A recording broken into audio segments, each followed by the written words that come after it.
Welcome to the Courage to Succeed podcast. I'm your host, Dennis Harris. The Courage to Succeed podcast is about delivering information that supports the development of small businesses. We offer suggestions of business improvement for your consideration based on decades of business ownership experience. The Courage to Succeed podcast is available on Amazon, Apple, Spotify, or wherever you get your podcast.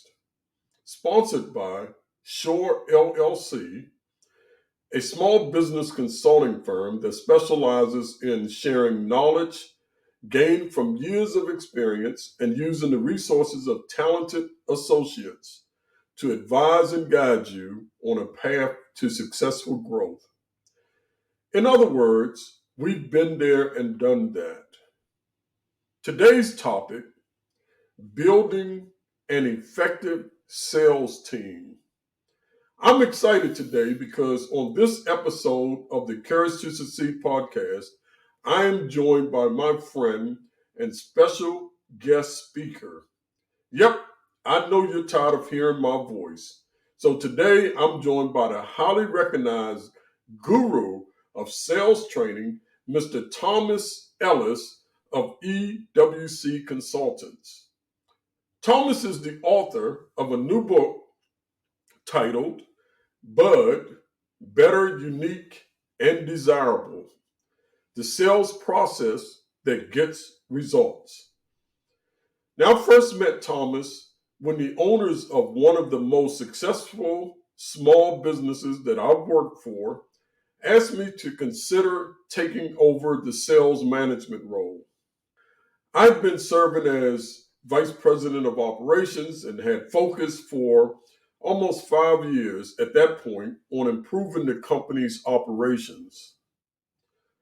I immediately accepted the challenge of taking over the sales management role, but knew that this was an area that I had little experience.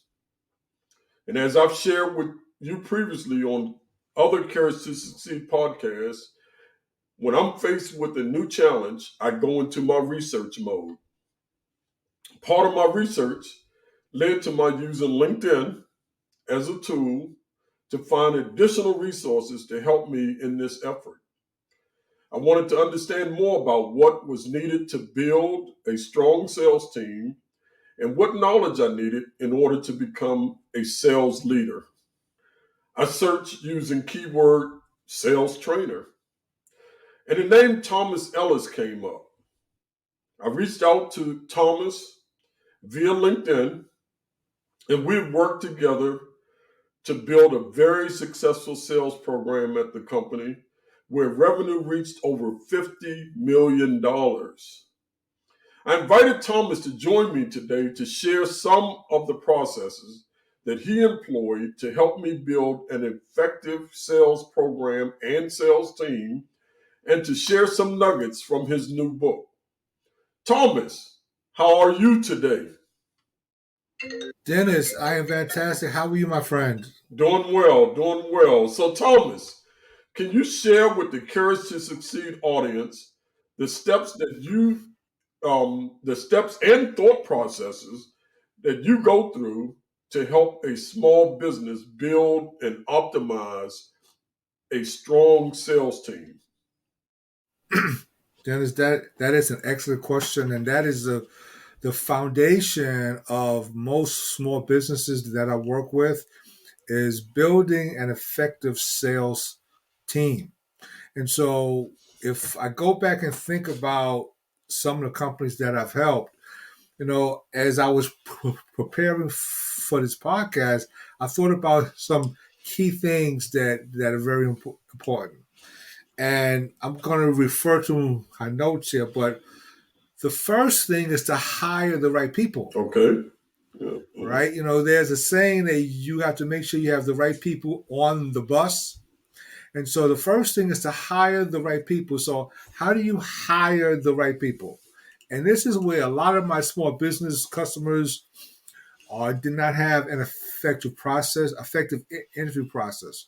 So we talked about things like what is your ideal sales rep look like?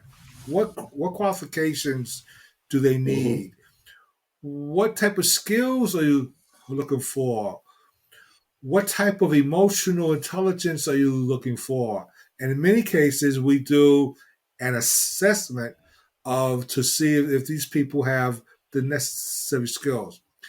With the salespeople, it's important that we understand their drive and their motivation. And the other key thing in there is, are they coachable? You want to hire somebody that you can coach and develop. The second thing was we develop a sales process. So, what type of sales process are we going to use that we can monitor and track activity? And so we come up with a basic format of finding a prospect, discovery calls, presentations, and closes. And so those four categories. So where is this customer in that process? And once you determine that, then you can determine what the strategy is moving forward. Okay. The third thing was we need ongoing coaching and development, right? So we used to do things like look at their pipeline. So every sales rep should have what we call a sales pipeline. And we would review those weekly with the salesperson. So they would walk into our office, sit down, and begin to discuss the 5 or 10 accounts that they're working on, specifically where they are in the process, what type of conversations that they've had, what the next steps are, when they anticipate closing, and any help that they need from anybody internally to help them move their sale to a close. Mm-hmm. Okay. Then we look at things like, managing, I believe in managing the activity, not the sale, Hmm. right? Because if we do everything properly up front during the discovery phase, asking questions, finding out their issues, the sale is going to move along at a nice pace that we can actually monitor and come up with a close date. And then a little nugget that I like to throw in is that inspect what you expect. Oh, wow. Okay. If I you remember don't that. if you don't expect it, don't inspect it. So an example of that would be when you ask these salespeople to do their forecasting for the week or the month. Make sure that you sit down with them and go over that forecast, dig down deep into the forecast with them so they can help you understand what revenues that you can project for the next 30, 60, 90 days. So those are some key nuggets in building an effective sales team. And on the fun side, have some fun and reward small things. Well, Thomas, I remember I always like to share with my audience a story or an example of something that I actually personally went through when I'm sharing with them these sort of information on improving their business. I remember that when I brought you on board, um, you immediately looked at my existing sales team and offered to do an assessment of each salesperson, and you had a tool that you actually used. Can you talk a little bit about that? And because I think that helped us to sort of mold and shape the team and figure out who the correct players, or as you mentioned earlier, we put the not only the correct players on the bus, but we put them in the correct seat on the bus after going through Exactly. that process. So, talk a little bit about Mm-hmm. that tool, or tools like that you use to make an assessment. Okay. So I, I've been using assessment tools for a long time, and they're they're a good data point. It's not the indoor Mm-hmm. cure-all, but it gives you some data points that you may not have seen. So there's a tool I use that is an online tool. Each sales rep goes online and answers these questions, and it gives us like an 80-page report. And in that report, at a very high level, it gives you information on things like the type of environment that they work best in, Mm-hmm. right? That's important. I had a client one time that I was helping him hire a person, and he was the owner, and he wouldn't have time to work with the salesperson. Okay, and so he wanted them to be independent and do their own Mm-hmm. thing. When the prospective employee took the assessment, it came clearly back this person needs consistent supervision Interesting. and guidance. Mm-hmm. So immediately that was a red flag. And I told the client, I said, listen, if you hire this person, they need constant supervision. You've already said that you can't do that. This may not be a good fit. Mm-hmm. Mm-hmm. So that's an example. It also would rate their sales skills. Okay, all of the sales skills, closing, prospecting, handling objections, handling problems. It gives you an assessment of that. It also, there was a section in there that said, if you want to get the maximum out of this person, these are the things that you need to do. Mm-hmm. So if you hired them, it kind of gave you a blueprint of how to manage them. Absolutely. So I found those tools to be very, very helpful in finding good salespeople. And I recall that after we did the assessment, and I reviewed the results of the assessment, it prompted some very interesting conversations with my sales team. In fact, there were sales members on my team that appeared extremely confident in their sales abilities. And at some points, they were. It was a challenging conversation to have with them because of their level of confidence. That assessment sort of, helped to point out some areas that needed to be adjusted for each salesperson individually.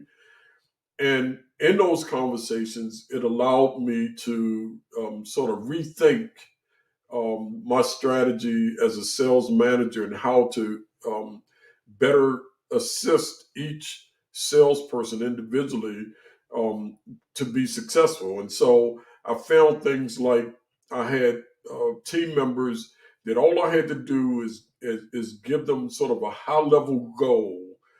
This is where we want to be, and they would take the ball and run with it, and they would hit all of the points. And then I had other team members that I had to, for lack of a better term, hold their hand or coach them along or be regularly involved with their development.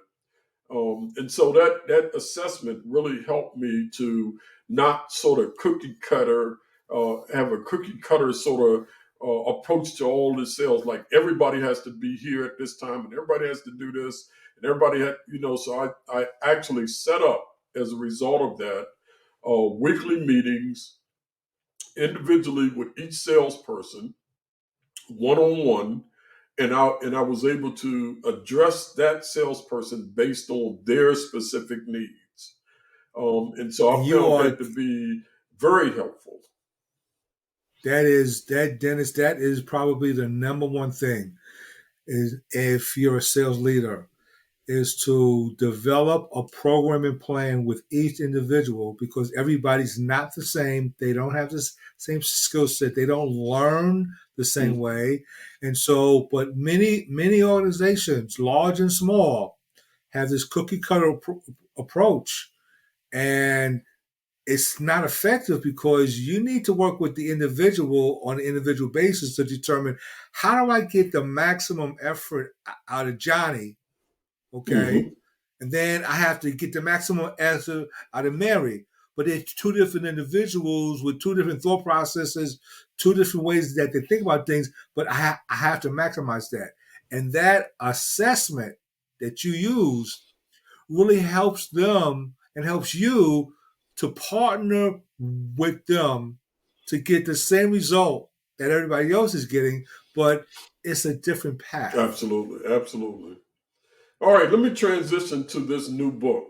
So, once again, to the Courage to Succeed audience, I'm here today with Thomas Ellis of EWC Consultants with his recently published book called B.U.D, Better, Unique, and Desirable.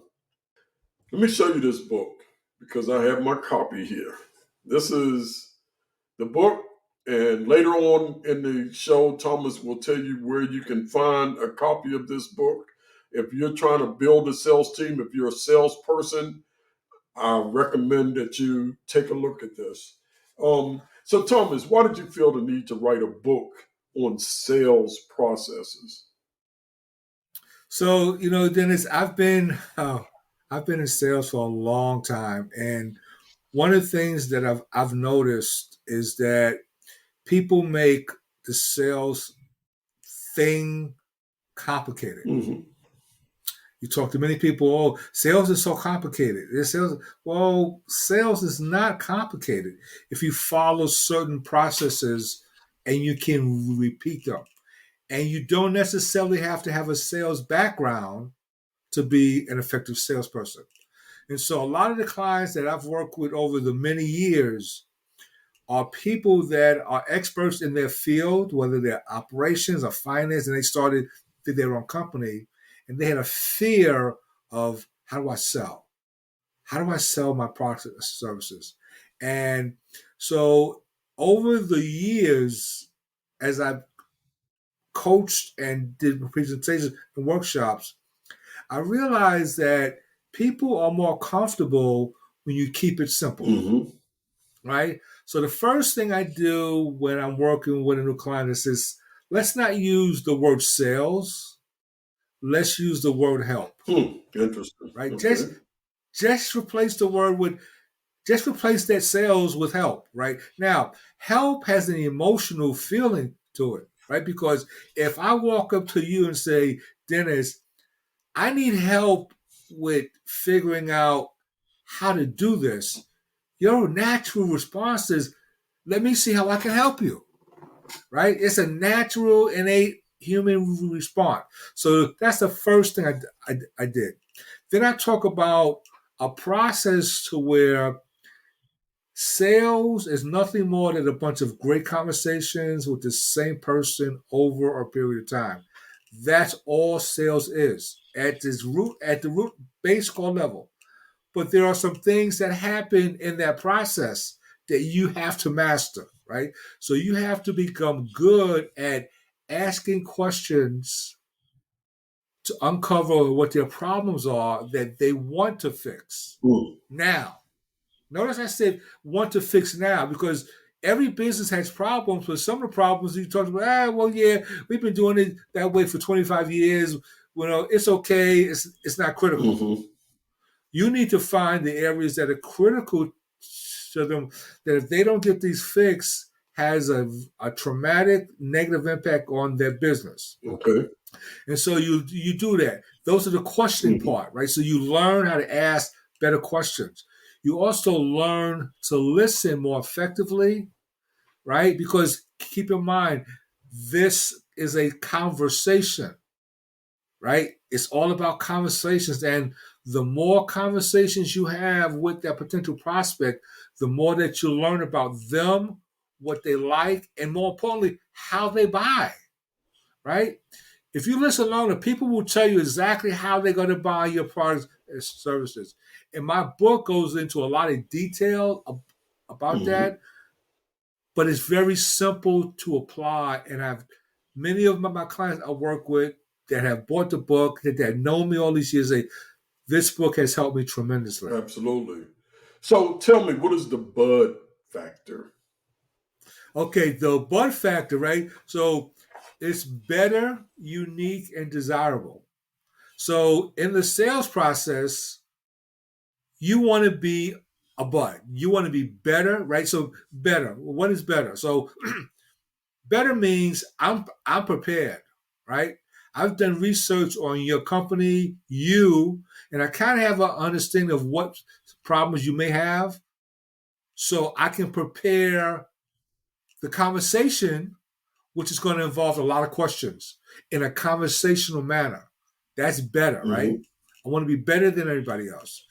Unique is doing things that nobody does, like the little things like showing up on early, showing up early, Okay. right? You know, unique is truly understanding how to connect with that customer on a personal level. Okay, doing things like sending not email, but send something through the postal service. That's unique. Nobody's doing that Mm-hmm. anymore. Okay, it's those types of things, and this walking out of that meeting and having that customer saying, "Wow, I would love to do business with this person. I like where this is going," and the D is being desirable, Okay. right? People want to buy from people that they are desirable. So how do you become desirable, right? You're on time. You understand the customer's business. You give them solutions and options that make sense to them.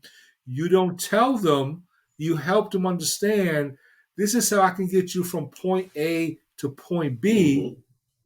Does that make sense to you?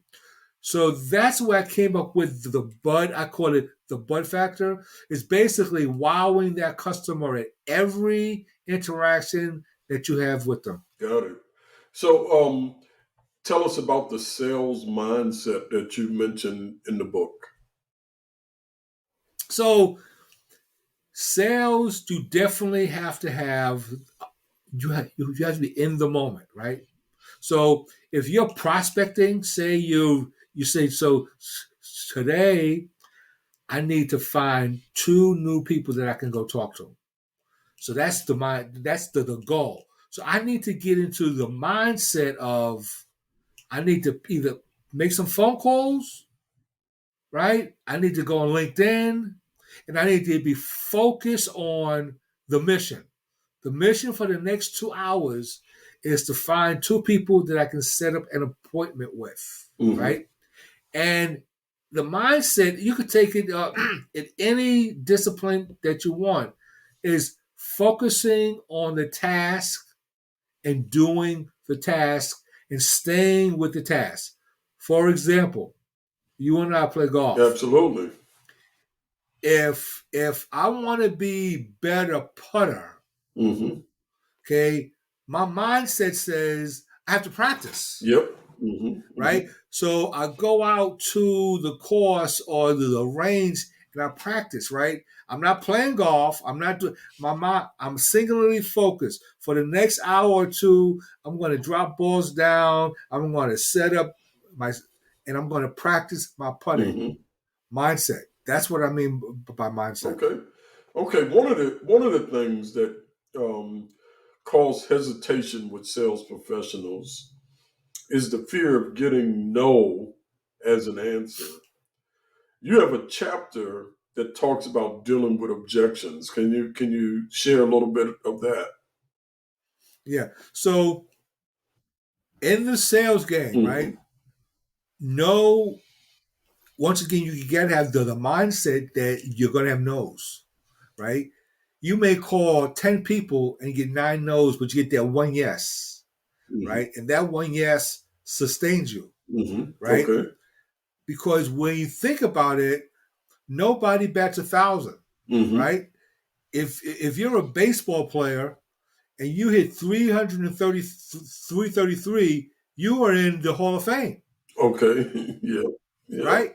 You're in Hall of Mm-hmm. Fame. Now that's meaning that you get a hit 1 out of 3 times, Right. I got you.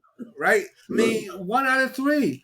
So in sales, the average salesperson is going to close about 28 to 33% of their opportunities.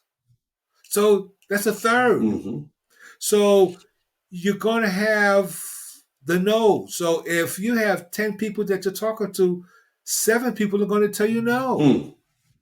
3 people are going to tell you Mm. yes. So we always wait. I say wait for the yes. Okay. But you got to keep the activity to get those yeses. So we used to have, years ago, I ran a large sales organization, and we used to have telemarketing blitz days. And we count the no's, right? And we figured out for each salesperson how many calls they needed to make to get a yes. Some people it was 8, some people it was 12, some people 20. Whatever your numbers were, Mm-hmm. you could go, well, if my number is 10 and I made 5 calls, then out of the next 5 calls, I know I'm going to get an appointment. I got you. Mindset, Mm-hmm. right? Mindset. And then the way that we handle objections is in a positive way, mindset. Objections mean that this person that you're talking to has a level of interest. Okay. Right? Think about that.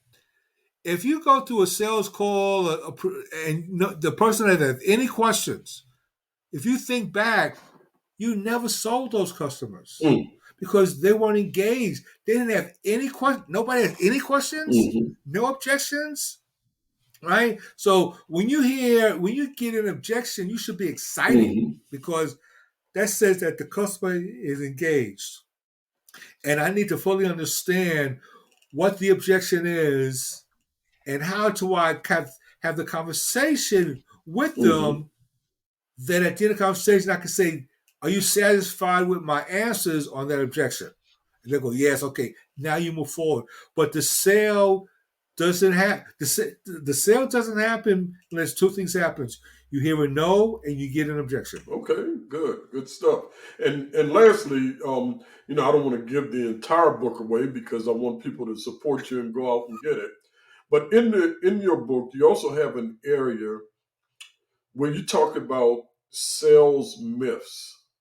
Can we just explore a couple of those myths that you mentioned in the book?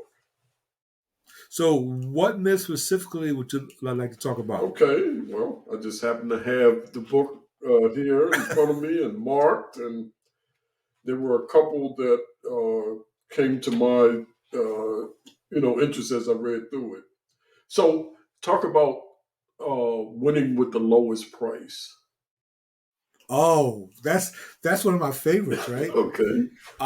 Because people think that if you have the lowest price, you're going to win the business. Okay.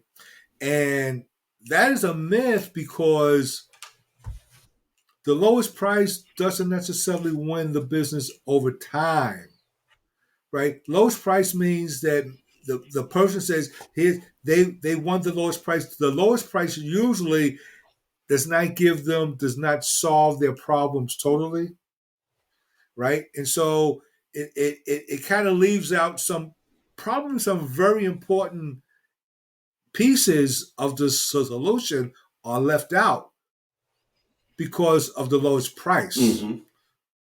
Okay, so that's a myth. And there's some conversation about always saying yes to the customer. Yes. So I challenge salespeople. The good, great salespeople are always challenging their customers and say, no, Mr. Customer, that won't work because of XYZ. Or no, tell them no. Because somebody that constantly says yes to you, you kind of wonder, what's their motive? And their motive is to make a sale, right? That's their motive. But I'm more interested in making many sales with you, not just one sale. So in order for me to be considered a trusted advisor and somebody that you can call on to help you solve other problems within your company, I need to tell you the truth, nothing but the truth, even if it hurts your feelings. Dennis, Yep. hmm So, you're um, frozen. Oh, where are you can? back? Yep, I'm here. I can hear you. Where can the Courage to Succeed listeners find a copy of your book Okay, because or I lost get the in audio touch with there. you? Did you hear me? Okay, okay. Had a little technical difficulty here. So, Dennis, two places. One is Amazon, right? It's on Amazon. It's hmm on my website www.tellissalescoach.com. That's another place. People that are looking for me, they can reach me at on LinkedIn, obviously, and through my email address, which is, yep, through my email address, which is tls@ewcconsultants.com, or feel free to give me a call at 301 343 0001. All right, thank you. So today we had a special guest, Mr. Thomas Ellis of EWC Consultants. Thank you for listening to this episode of the Courage to Succeed podcast. For more information on developing a successful sales team or sales program, reach out to Shore LLC at Hey, Dennis, I can hear you. www.scottupshaw.net. This Courage to Succeed podcast is sponsored by Shore LLC and is available wherever you get your podcasts. It can also be found on our website at scottupshaw.net. I'm your host, Dennis Harris.